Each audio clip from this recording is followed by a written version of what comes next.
ഇന്നൊരു ഓർമ്മ ദിനമാണ്. ആരുടെയാണെന്ന് വെച്ചാൽ സ്നേഹം കൊണ്ട് മനുഷ്യ മനസ്സുകളെ കീഴടക്കിയ കേരളത്തിൻ്റെ ജനനായകൻ ശ്രീ ഉമ്മൻചാണ്ടി സാറിൻ്റെ ഓർമ്മ ദിനമാണ്. അദ്ദേഹം മരണപ്പെട്ടിട്ട് 2 വർഷം തികയുകയാണ്. സ്നേഹം കൊണ്ട് ലോകം കീഴടക്കാൻ ഭരണാധികാരികൾക്ക് സാധിക്കുമെന്ന് കാട്ടിത്തന്ന യഥാർത്ഥ മനുഷ്യസ്നേഹിയായ ഭരണാധികാരിയായിരുന്നു ശ്രീ ഉമ്മൻചാണ്ടി സാർ. കേരള വികസനത്തിന് എടുത്തു പറയാനുള്ള നാഴികക്കല്ലായ പദ്ധതികൾ അനവധി നടപ്പിലാക്കിയ മുഖ്യമന്ത്രിയായിരുന്നു ശ്രീ ഉമ്മൻചാണ്ടി. വിഴിഞ്ഞം അന്താരാഷ്ട്ര തുറമുഖ പദ്ധതി ഇന്ന് കേരളത്തിന് എത്രത്തോളം അനിവാര്യമായൊരു പദ്ധതിയാണോ വരുംകാല കേരളത്തിന് എത്രത്തോളം അനിവാര്യമായിട്ട് മാറും എന്നുള്ളതും നമ്മൾ കണ്ടുകൊണ്ടിരിക്കുന്നു. വിഴിഞ്ഞം പദ്ധതിയുടെ അടിസ്ഥാന ശിലപാകി അതിനുവേണ്ടി എല്ലാ പരിശ്രമങ്ങളും നടത്തി അതിൻ്റെ പദ്ധതി പൂർത്തീകരണത്തിനാവശ്യമായ മുഴുവൻ കാര്യങ്ങളും ചെയ്തിട്ടാണ് ഉമ്മൻചാണ്ടി നമ്മളെ വിട്ടുപിരിഞ്ഞത്. അതോടൊപ്പം തന്നെ കേരള വികസനത്തിൽ എടുത്തു പറയാവുന്ന കൊച്ചി മെട്രോ പദ്ധതി, കണ്ണൂർ വിമാനത്താവളം, കോഴിക്കോട് ആലപ്പുഴ കൊല്ലം ബൈപ്പാസുകൾ, ഇത്തരത്തിൽ അനേകായിരം പദ്ധതികൾ, കാര്യവട്ടത്ത് ഗ്രീൻഫീൽഡ് സ്റ്റേഡിയം, ഇന്ന് അന്താരാഷ്ട്ര ക്രിക്കറ്റ് മത്സരങ്ങൾ അടക്കം നടത്താൻ കേരളത്തിൽ ഏറ്റവും യോഗ്യമായൊരു സ്റ്റേഡിയം എന്ന് പറയുന്നത് കാര്യവട്ടം ഗ്രീൻഫീൽഡ് സ്റ്റേഡിയമാണ്. ഈ പദ്ധതികളെല്ലാം നടത്തി പൂർത്തീകരിച്ച് കേരള വികസനത്തിന് അടിസ്ഥാന ശില പാകുമ്പോഴും അദ്ദേഹം സാധാരണ ജനങ്ങളെ ഒരിക്കലും മറക്കുവാൻ തയ്യാറായില്ല. പാവപ്പെട്ട ജനങ്ങളുടെ ജീവിതവും ക്ഷേമവും എത്രത്തോളം മെച്ചപ്പെടുന്നുവോ അതായിരിക്കും കേരള വികസനത്തിൻ്റെ അടിസ്ഥാനം എന്ന ഗ്രാമസ്വരാജ് എന്ന ഗാന്ധിജിയുടെ സ്വപ്നം എന്നും മനസ്സിലേറ്റിയ കുഞ്ഞൂഞ്ഞെന്ന് വിളിക്കുന്ന കേരളത്തിൻ്റെ ജനനായകൻ ശ്രീ ഉമ്മൻചാണ്ടി ജനലക്ഷങ്ങളുടെ കണ്ണീരൊപ്പിയ ജനസമ്പർക്ക പരിപാടികളിലൂടെ ലക്ഷക്കണക്കിന് ജനങ്ങൾക്ക് ആശ്വാസമേകി. അദ്ദേഹം തുടർച്ചയായി 3 തവണയാണ് കേരളത്തിലുടനീളം ജനസമ്പർക്ക പരിപാടികൾ നടത്തിയത്. 14 ജില്ലകളിലും ഓടിയെത്തി ജനലക്ഷങ്ങളുടെ കണ്ണീരൊപ്പിയ കേരളത്തിൻ്റെ ജനനായകനായിരുന്നു ശ്രീ ഉമ്മൻചാണ്ടി. 14 ജില്ലകളിലും 28-30 മണിക്കൂർ നേരം നിന്നുകൊണ്ട് ലക്ഷക്കണക്കിന് ജനങ്ങളെ നേരിട്ട് കണ്ട് അവരുടെ പ്രയാസങ്ങൾക്ക് പരിഹാരം കണ്ടെത്തിയ മുഖ്യമന്ത്രിയെ ഐക്യരാഷ്ട്ര സംഘടന അവരുടെ അവാർഡ് കൊടുത്ത് ആദരിക്കുകയാണ് ചെയ്തത്.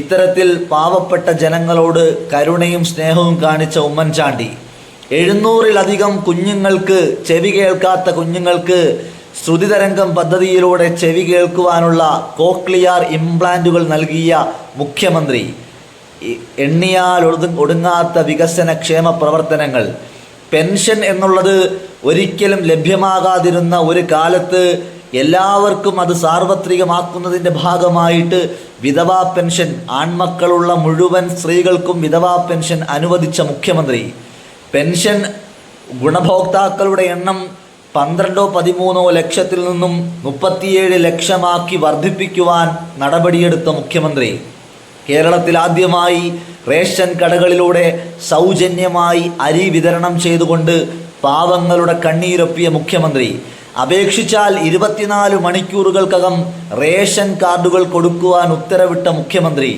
ഇങ്ങനെ അനേകായിരം വികസന ക്ഷേമ പ്രവർത്തനങ്ങളിലൂടെ സാധാരണക്കാരുടെ ജീവിതം കരകയറ്റുന്നതിനോടൊപ്പം തന്നെ കേരള വികസനത്തിന് വൻകിട പദ്ധതികൾ ഉമ്മൻചാണ്ടി സാർ നടപ്പിലാക്കി. അദ്ദേഹത്തിൻ്റെ ആശയമായിരുന്നു 2004 അധികാരത്തിലെത്തിയപ്പോൾ കേരളത്തിലെ കാസർഗോഡ് മുതൽ തിരുവനന്തപുരം വരെയുള്ള അതിവേഗ എക്സ്പ്രസ് ഹൈവേ. ആ റോഡ് ഇന്ന് യാഥാർത്ഥ്യമായിരുന്നുവെങ്കിൽ, 2004 കാലഘട്ടത്തിൽ അത് യാഥാർത്ഥ്യമായിരുന്നുവെങ്കിൽ കഴിഞ്ഞ 10-20 വർഷക്കാലം കേരളത്തിലെ ജനങ്ങളുടെ സഞ്ചാര വേഗത്തിന് എത്രയധികം വേഗം ലഭ്യമാകുമായിരുന്നു എന്നുള്ളത് നമ്മൾ ചിന്തിക്കേണ്ട കാര്യമാണ്. അത്തരത്തിൽ ശ്രീ ഉമ്മൻചാണ്ടിയുടെ ആർജവത്താൽ നടപ്പിലായതും അദ്ദേഹം നടപ്പിലാക്കാൻ പരിശ്രമിച്ചതും അദ്ദേഹം പൂർത്തീകരിച്ചതുമായ 1000 പദ്ധതികളുടെ നേർസാക്ഷ്യങ്ങളാണ് നമ്മൾ ഇന്ന് കണ്ടുകൊണ്ടിരിക്കുന്നത്.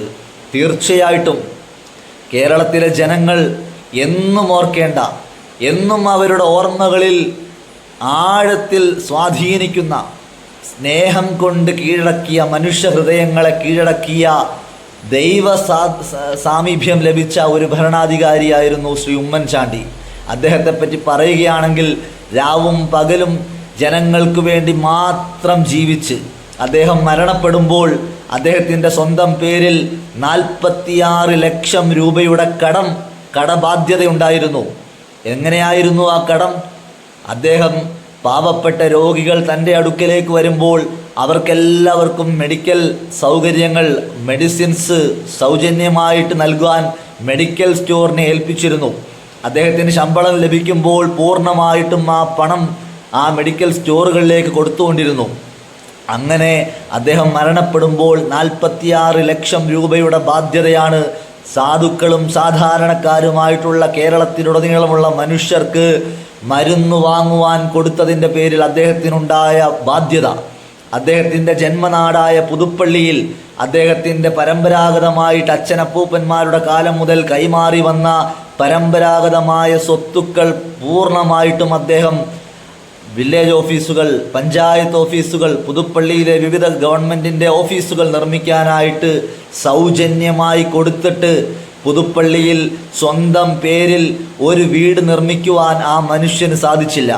അദ്ദേഹം മരണപ്പെടുമ്പോൾ ഉമ്മൻചാണ്ടി എന്ന നിർമ്മല ഹൃദയനായ ജനമനസ്സുകളിൽ ജീവിക്കുന്ന ആ പാവപ്പെട്ട മനുഷ്യൻ്റെ മൃതശരീരം കൊണ്ടുവന്ന് പുതുപ്പള്ളിയിൽ അദ്ദേഹം നിർമ്മിക്കുവാൻ ആശിച്ച ആ വീടിൻ്റെ ഫൗണ്ടേഷൻ്റെ മുൻപിൽ കൊണ്ടുവച്ചപ്പോൾ നമ്മൾ മനസ്സിലാക്കുക, ഏതാണ്ട് 7 വർഷത്തിനോടടുത്ത് മുഖ്യമന്ത്രി സ്ഥാനം കയ്യിൽ വെച്ച ഒരു മനുഷ്യൻ, 50 വർഷക്കാലം MLA ആയ ഒരു വ്യക്തി, അധികാരത്തിൻ്റെ എല്ലാ ആടയാഭരണങ്ങളും കണ്ടിട്ടും അതിനെ ഒരിക്കലും ജനങ്ങൾക്ക് വേണ്ടിയല്ലാതെ ഉപയോഗിക്കാത്തൊരു മനുഷ്യൻ, സ്വന്തമായിട്ട് എരിഞ്ഞു തീർന്ന് മറ്റുള്ളവർക്ക് വേണ്ടി മാത്രം ഉമ്മൻചാണ്ടി എന്ന ജനഹൃദയങ്ങളിൽ ജീവിക്കുന്ന നേതാവിൻ്റെ ഓർമ്മ ദിനമാണ്.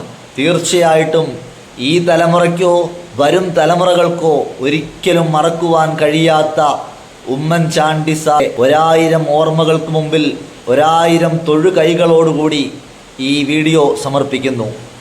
പ്രിയപ്പെട്ട ഉമ്മൻചാണ്ടി സാർ, നിങ്ങൾ ഈ നാടിന് നൽകിയ എല്ലാ സേവനങ്ങളെയും ഞങ്ങൾ നന്ദിയോടെയും സ്നേഹത്തോടെയും ഓർക്കുന്നു. നമസ്കാരം.